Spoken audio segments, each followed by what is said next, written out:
കോൺഗ്രസ് ജില്ലാ വൈസ് പ്രസിഡന്റായ അഡ്വക്കേറ്റ് സുരേഷ് കുമാർ കഴിഞ്ഞ 27 വർഷമായി നടത്തുന്ന വിദ്യാഭ്യാസ സഹായ വിതരണം നടത്തി. പദ്ധതിയുടെ പ്രയോജനം മറ്റു വാർഡുകളിലേക്കും വ്യാപിപ്പിക്കുകയാണ് അദ്ദേഹം. പ്രസംഗത്തിനപ്പുറം പ്രവൃത്തിയിലും മാതൃക കാട്ടുകയാണ് പത്തനംതിട്ട നഗരസഭയുടെ മുൻ ചെയർമാൻ കൂടിയായ അഡ്വക്കേറ്റ് എ സുരേഷ് കുമാർ. അദ്ദേഹം ഇപ്പോൾ DCCയുടെ വൈസ് പ്രസിഡന്റാണ്. കഴിഞ്ഞ 27 വർഷമായി മുടക്കം കൂടാതെയാണ് വിദ്യാഭ്യാസ ധനസഹായ വിതരണവും ഒപ്പം തന്നെയുള്ള ചാരിറ്റി പ്രവർത്തനങ്ങളൊക്കെ ചെയ്യുന്നത്. എങ്ങനെയാണ് ഈ കഴിഞ്ഞ 27 വർഷമായി മുടക്കം കൂടാതെ ഈ സേവന പ്രവർത്തനങ്ങൾ എങ്ങനെ ചെയ്യുന്നതൊക്കെ നമുക്ക് സുരേഷ് കുമാറിനോട് തന്നെ ചോദിക്കാം.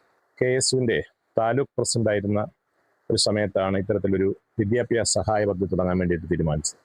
അപ്പോൾ അന്ന് ആ കാലത്ത് ഒരു 10-25 വർഷം മുമ്പുള്ളൊരു കാലയളവാണ്. ആ കാലയളവിലെ സാമ്പത്തികമായി ധാരാളം പിന്നോക്കം നിൽക്കുന്ന ധാരാളം കുടുംബങ്ങളിലെ കുട്ടികൾ പഠനത്തിന് വേണ്ടിയിട്ട് അവർ ബുദ്ധിമുട്ടുന്നൊരു കാഴ്ച ഉണ്ടാകാറുണ്ട്. അപ്പോൾ ഞാനൊരു KSUവിന്റെ താലൂക്ക് പ്രസിഡന്റ് ആയതുകൊണ്ട് പല അമ്മമാരും വന്ന് മോന് ബുക്കില്ല അല്ലെങ്കിൽ കാര്യങ്ങളെന്നൊക്കെ പറയാറുണ്ടായിരുന്നു. അപ്പോൾ അങ്ങനെയാണ് അവർക്ക് കുറച്ച് ബുക്കും പഠനോപകരണങ്ങളൊക്കെ കൊടുത്തു തുടങ്ങിയ ഒരു പദ്ധതിയാണ്. 10-12 പേർക്കാണ് ആദ്യം കൊടുത്തത്.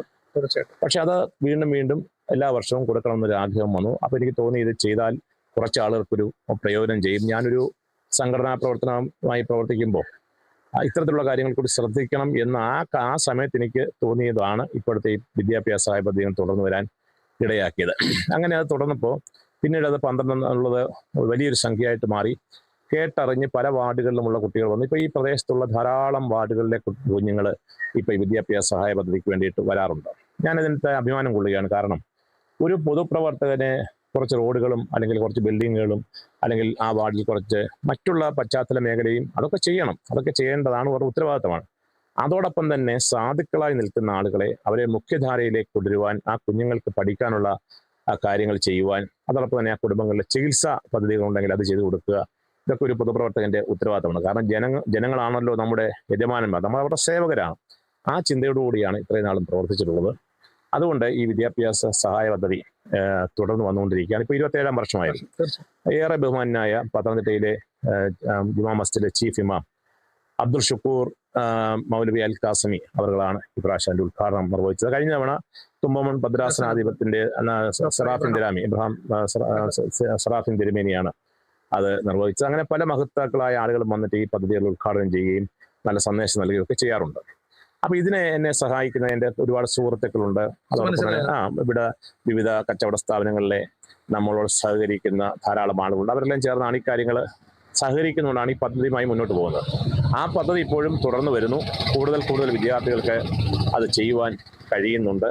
ഒരു വിദ്യാർത്ഥിക്ക് തൻ്റെ പഠനകാലത്ത് അല്ലെങ്കിൽ ഒരു സ്കൂൾ തുറക്കുമ്പോൾ ആവശ്യമായ എല്ലാ കാര്യങ്ങളും, അപ്പൊ ചിലപ്പോൾ ഈ LKG UKG കുട്ടികൾക്ക് ചെറിയ കുടയായിരിക്കും ആവശ്യം, അവർക്ക് ഈ കോളം ബുക്കായിരിക്കും ആവശ്യം, അല്ലെങ്കിൽ ചെറിയ ഒരു നോട്ട് ബുക്കായിരിക്കും ആവശ്യം, അല്ലെങ്കിൽ മറ്റുള്ള പെൻസില് പേന. അപ്പോൾ ഓരോ ക്ലാസ്സിലെയും കുട്ടികൾക്ക് ആവശ്യമായത് എന്താണ് എന്ന് മനസ്സിലാക്കി അതിനനുസൃതമായി 10ാം ക്ലാസ് എത്തിച്ചേരുമ്പോൾ എല്ലാ കാര്യങ്ങളും ഉള്ള തരത്തിലാണ് ഈ കാര്യം ചെയ്യുന്നത്. ഇത് മാത്രമല്ല, ഏറ്റവും അതിശയകരമായ കാര്യം, ഞാൻ ഈ 25 വർഷം മുമ്പ് ഇത് കൊടുത്ത ആ കുട്ടികളുടെ മക്കൾക്ക് ഇപ്പോൾ കൊടുക്കുന്നുണ്ട്. അതാണ് ഏറ്റവും വലിയ കാര്യം. അപ്പൊ ഇങ്ങനെ നിരവധി പ്രവർത്തനങ്ങൾ ചെയ്ത് ജനങ്ങളെ ചേർത്ത് പിടിച്ചുകൊണ്ട് ഒരു പൊതുപ്രവർത്തകൻ എപ്പോഴും ജനങ്ങൾക്കിടയിൽ ജീവിക്കുന്ന ഒരു വ്യക്തിയായിരിക്കണം, അല്ലാതെ അകന്നു നിൽക്കുന്ന വ്യക്തിയാകരുത്. അതിനു വേണ്ടിയിട്ടാണ് ശ്രമങ്ങൾ ചെയ്തുകൊണ്ടിരിക്കുന്നത്. ഞങ്ങളെപ്പോലുള്ള മാധ്യമങ്ങളുടെ എല്ലാവരുടെയും നല്ല സഹായം ലഭിക്കുന്നുണ്ട്, വ്യാപാരികളുടെ സഹായം ലഭിക്കുന്നുണ്ട്, സുഹൃത്തുക്കളുടെ സഹായം ലഭിക്കുന്നുണ്ട്, സമൂഹത്തിൽ ഉള്ള മഹത്തുക്കളായ എല്ലാവരുടെയും സഹായം ലഭിക്കുന്നുണ്ട്. ഈ നന്മ നിറഞ്ഞ പദ്ധതി മുന്നോട്ട് കൊണ്ടുപോകണമെന്നാണ് എനിക്ക് ആഗ്രഹം. ഈ സേവന പ്രവർത്തനങ്ങളൊക്കെ മുൻനിർത്തിക്കൊണ്ടാണ് ഈ കഴിഞ്ഞ തെരഞ്ഞെടുപ്പിൽ ആറന്മുള നിയോജക മണ്ഡലത്തിലെ MLA-മാരുടെ പട്ടികയിൽ, സ്ഥാനാർത്ഥികളുടെ പട്ടികയിൽ അഡ്വക്കേറ്റ് സുരേഷ് കുമാറിന്റെ പേര് പിടിച്ചത്. സമൂഹം മാതൃകയാക്കേണ്ട പ്രവൃത്തിയാണ് സുരേഷ് കുമാർ ചെയ്യുന്നത്. കേരള വിഷൻ ന്യൂസിന് വേണ്ടി ക്യാമറാമാൻ പ്രദീപ് അങ്ങാടിക്കൊപ്പം പ്രസാദം ജെ, പത്തനംതിട്ട.